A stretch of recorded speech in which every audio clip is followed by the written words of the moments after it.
Hey, welcome to the Familyguide podcast presented by Movieguide. I'm Jeremy. This is Robbie, and today we're going to be talking about faith, technology, and history, and how it all impacts us in our daily lives.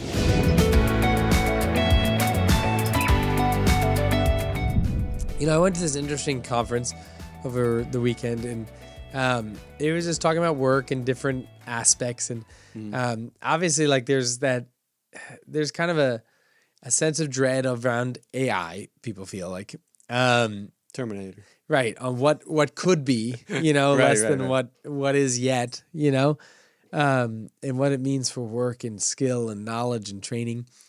But one of the things I thought was really interesting, which I had never thought about, is how it plays into training the next generation, because a lot of things that made you a master at your craft or made me good in the things I'm doing or other things, they are kind of the really hard, banal tasks. They're the and one of the things that they were saying, one of the people very successful was talking about the fact that they always used to have their assistants in every meeting, and they take notes. And then it ended up that they were able to promote them through the company or hire them at different parts. So they got hired by other big companies, to be able to do different jobs because they had taken all those notes and they had learned so much through the experience. Yeah.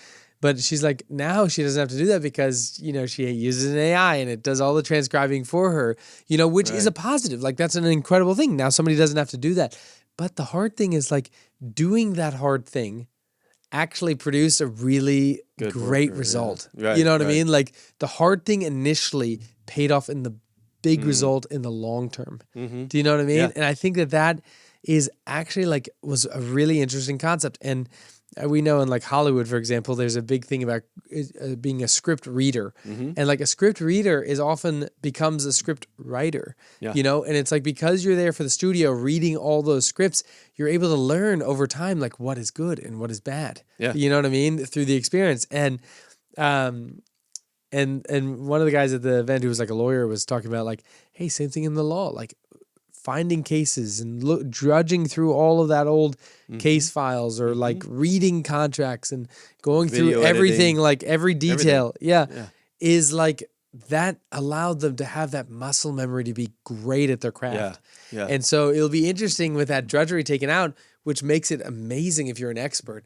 But I think one of the things that was never thought, that I didn't think about, which I thought was interesting, is some of these new technologies is how will they play and pay into the next generation? Yeah.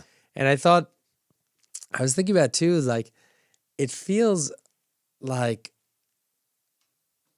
it plays so much into that, thinking through this more deeply, it plays into life and it plays into faith, in this sense of the Bible says he who is faithful with a little will be faithful with much, and it's just a lot of faith is about the small consistencies. You know what I mean? It's not always the big things. Those are important, but it's the little things that got you there. Yeah. You know what I mean? It's I love that story because I've told it maybe twice already on this podcast, maybe more. But the one of Niemöller, where he's standing up there with all those pastors, at the beginning, and this is the World War II time period, and Hitler's walking back and forth, and he's saying, you can do whatever you want, you can be, you can say whatever you want, except for that you have to acknowledge me as Führer, and Niemöller's no, I can't do that. And then all the other pastors on that stage, I don't know how many there were, but they took a step back, and he's now the only dude there. And Hitler comes over to him and he's no, you have to, no matter what, you could do whatever, but you have to recognize me as your king.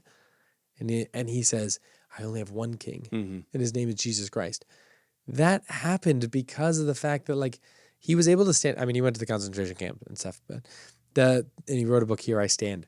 But the thing is that it happened because of all the 1,000 little faithful elements along the way, and I just think that it's interesting because so much of good expertise or anything, it comes from pain. You and I know we started CrossFit or whatever we've done, and it's man, if you want to be great at exercise, it's about pain. Yeah. You know what I mean? Yeah. And it's almost it's almost like that upside down economy. You know what I mean? Like, what do they call it? Like, it's the upside down kingdom.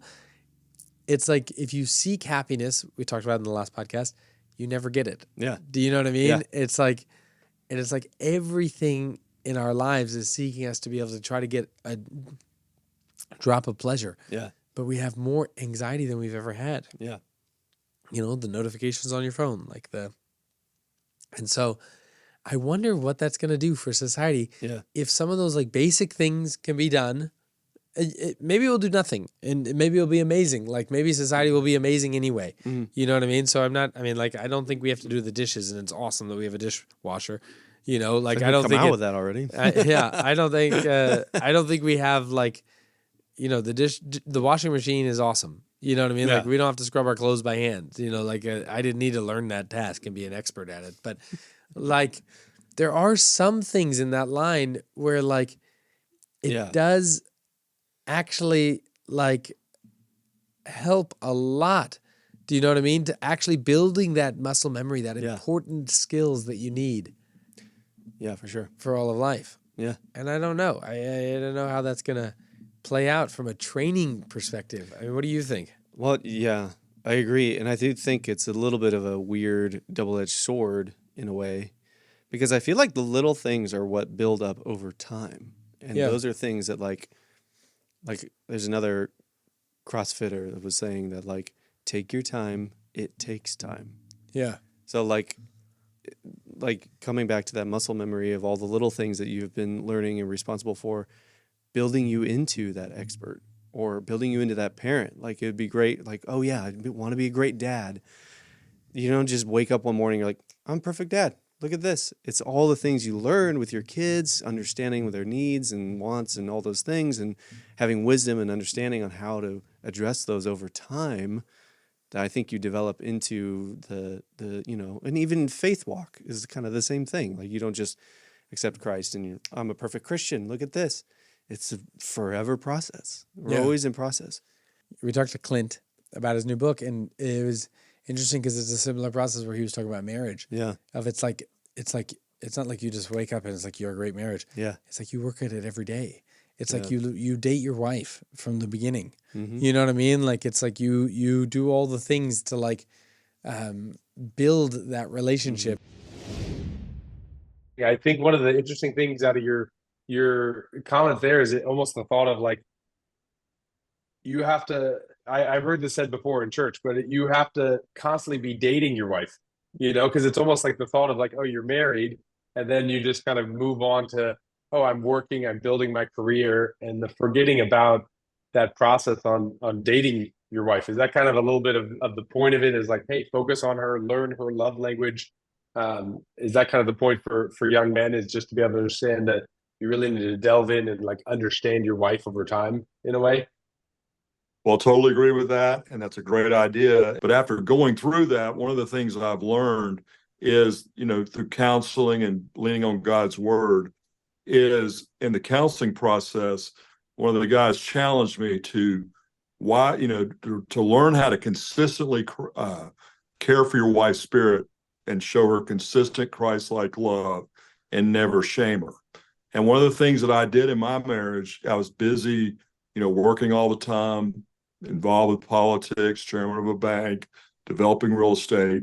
And my wife's love language at the time was quality time. And that was the last thing I was giving her. And so I had to learn the hard way through the difficult divorce.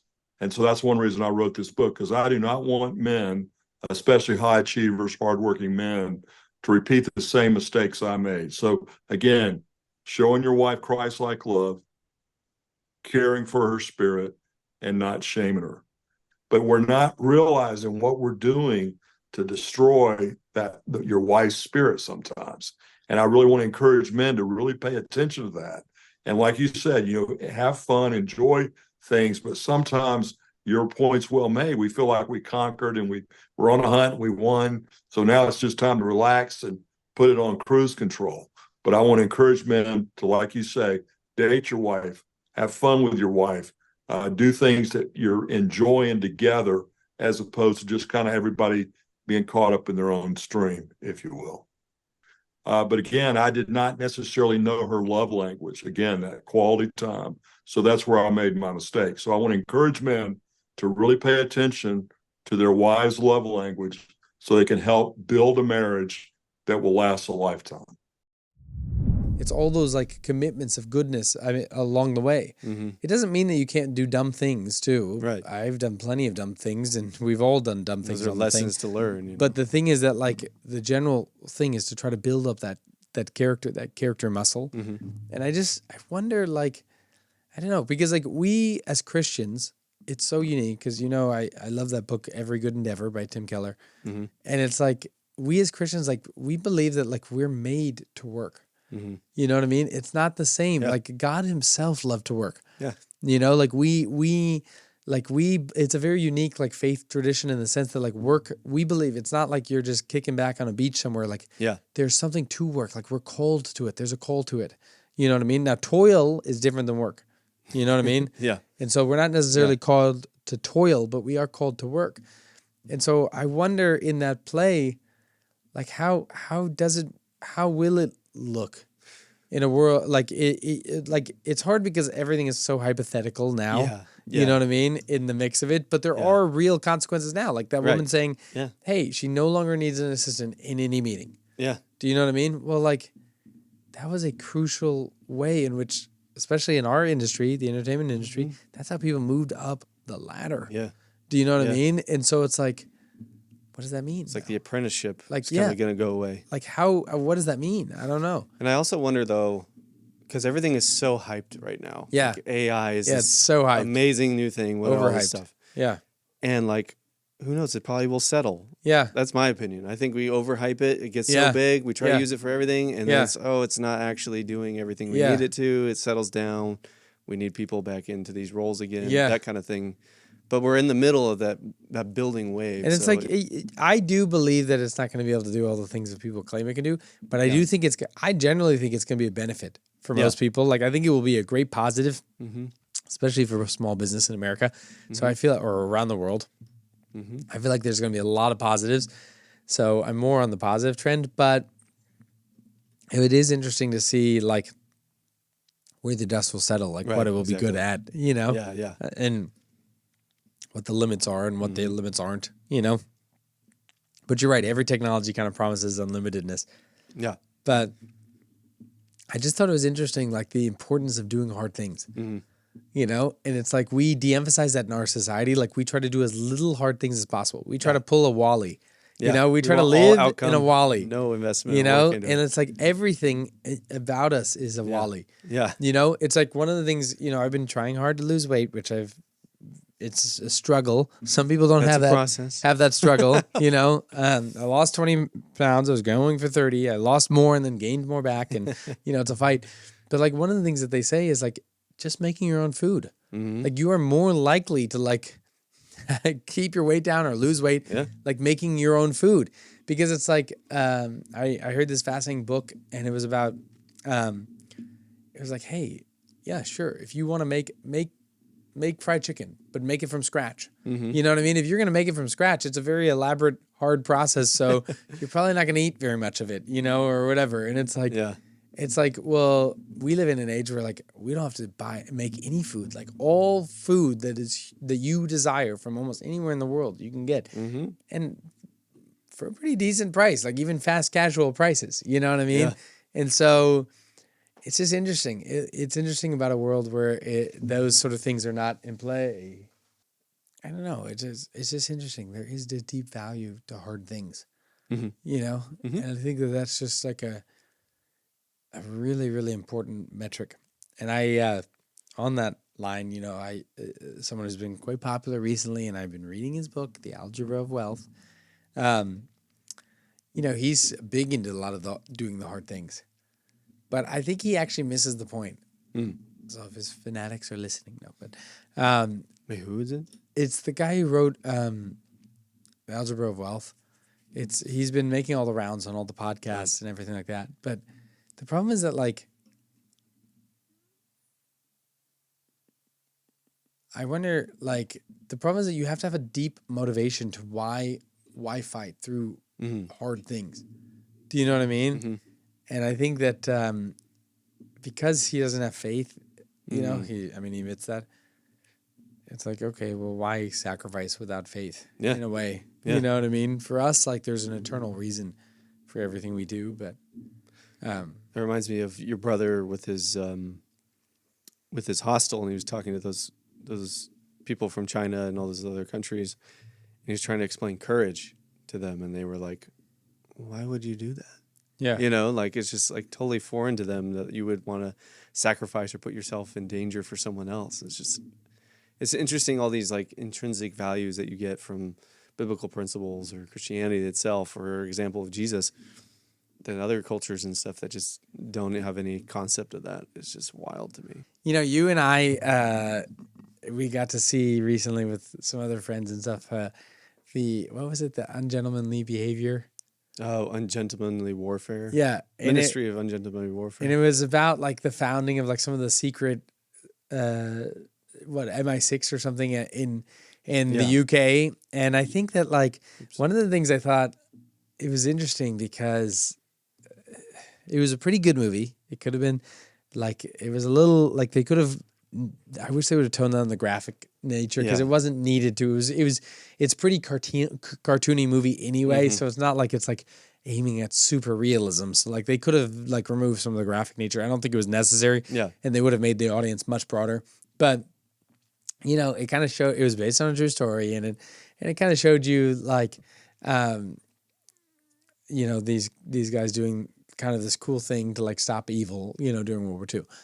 The thing is that like, I was thinking about it a lot because I've been on this kick of like reading different histories, you know, and I read about Persia from like a famous historian. I read about Mongolia, you know, from a historian, you know, famous historian. I read through a lot of these different like histories. They were kind of popular, but like, you know, really good content.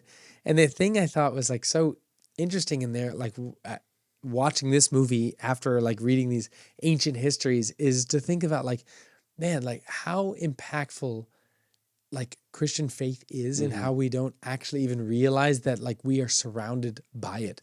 Because like even the idea of like the atrocities of World War II, for example, like it's interesting because like reading those ancient literature, like people wouldn't have thought that was, it is horrible, but like they wouldn't have thought, like if you would have told like the ancient Mongolians as they're conquering stuff, like, you know, acts that like the Russians or Germans did in World War II, they'd be like, okay. You know what I mean? Like if you would have told like the Persians, they'd be like, okay, fine. You know what I mean? Like it would, none of, even the Spartans or any of them, they wouldn't have been like, oh no, like been a shock. It wouldn't have been shocked at all. Yeah. But like the fact that it like does disgust us and like does give us, which is right and good, is really like a result of the fact that like we live in a society that has been shaped by faith. And like all of Europe was shaped by faith, you know? And so it's like, man, having the Christian faith that shaped all of this, like whole segments of the world or whatever, is the fact that like, wow, this is disgusting. This is wrong, right? Because we see it and we say, because under, you know, our belief, like we believe that like every life matters. Like it matters a lot. You know what I mean? That God came to save every single human being. And like our job is to take care of them. I mean, that's why in the early Roman Empire, like Christians were just dying because they would go in there and they would take care of the sick and dying. You know what I mean? That's why like hospitals were invented, you know, or other things. It was like this idea of like, hey, taking care of people and caring for them. And I just think that like, it's such a fascinating thing that like faith itself kind of in a way permeates everything, you know, that we are able to see the atrocity of this. Yeah. But that like it wouldn't have been an atrocity in other seasons of the world. Yeah. You know, and I thought that was kind of an interesting thing, that there are these elements that just show you like, wow, how faith affected it. And you know, Tim Keller wrote a book, Making Sense of God and the Reasons for God. And he kind of talks a little bit about that like a lot of times you don't realize that like human rights, a lot of these things are descendants of like faith, you know, because like when you think of things like Nietzsche or whatever, like thinking like, hey, let the Superman make it or whatever and kill everybody else and things. It's like the desire to like really care about every human being is because we believe that every human being matters. You know what I mean? Like that God made everybody and has a plan, and like every single person, every single job, you know, no matter where they are, matters. You know, and I think that that's like an incredibly powerful and poignant thing. Yeah. And it is fascinating that like there's still a remnant of that in society. Yeah. Do you know what I mean? Like it's still a world in which we like live to and hold, you know, but it's because of that. Because like really like, I mean, I loved that book on Mongolia called Genghis Khan, Maker of the Modern World, or Persian Fire, or any of those ones. You know, I went through the Vikings, all of those things. It's like none of those people would have thought horribly at all, you know? Yeah. And I want to read one on them, on like the Muslim empires too. And like, they're just, I mean, they were incredible. All of these empires were amazing, but they would have never thought of like, that like, oh, this was any problem at all, that like people were slaughtered and killed and, you know, and it's just like that faith changed that. That people thought, wow, this matters. You know, they always make that comment like a fish doesn't realize it's in water. Oh, you know, right. and I just feel like society nowadays, like they don't realize like you are living in a society that has been saturated by the Christian faith. Yeah. Do you know what I mean? If you believe it or you don't believe it, you have been saturated by Christian faith. Yeah. You know? Yeah. And you're living in one that holds to those. There was a interesting interview with Richard Dawkins, you know, who's staunch atheist and like apologist for atheism and all that. But he, it's really fascinating to hear him say that we don't need God, we don't need any of these things, but we should keep Christian culture. And he said we should keep Christmas, we should keep all these wonderful holidays, and we should keep all these things that lift society up. And it's just like, wow, like that to miss the mark that much, but still recognize the power benefits of the actions. Yeah, you know what I exactly. mean? And it's just like, that's crazy. Yeah, that's fascinating. It's really interesting. Yeah, you know, we're able to like, we do have these remnants, but the thing is that like we're seeking after the real thing. You know what I mean? It's like with your cell phone and like those dopamine hits of like, oh, looking at social media or playing a video game or doing whatever or watching TikTok or YouTube. It's like, man, you're striving for that little glimpse of like happiness in a way. You know what I mean? Yeah. And it's like the only thing that truly gives joy is faith. You know, and like I'm reading a book about by these neuroscientists talking about like joy and how people get joy. And it's literally like you could have just taken it straight from the Bible. It's like all the tasks that you do in it are literally like biblical tasks, you know. And I just think I think that like that is a sad statement. You know what I mean? To say like keep the remnants of the actions. But it's like, hey, maybe it's like I love what Tolkien and C.S. Lewis like talked together, and like one of the ways that like C.S. Lewis became a Christian was that he would go on these walks with J.R.R. Tolkien, you know, who wrote Lord of the Rings, and C.S. Lewis wrote Narnia, but like Tolkien led Lewis to Christ, and like one of the things that they would talk about is like, hey, like these truths in the world. Right? You can respond with like the Dawkins thing of like, okay, let's just manufacture it or whatever. But the other response is like, is maybe those truths exist because there is something deeper. Do you know what I mean? Like maybe the longing for God is because there is God. Now, the atheist would say, oh, it's just a manufactured thing or whatever, you know? But like, I think that what Tolkien said, which was so fascinating, is like, why, like that existence, you know, and the Templeton Foundation has actually done a really fascinating study that you have to actually train kids not to believe in God. Do you know what I mean? But like maybe this sense of like belief in God and like even these like fabric of the world things, do you know what I mean? That we see and we live to, you know, the experiencing of joy or other elements is like because there is a God. Do you know what I mean? Is because these things are true. Maybe it's our heart longing for truth.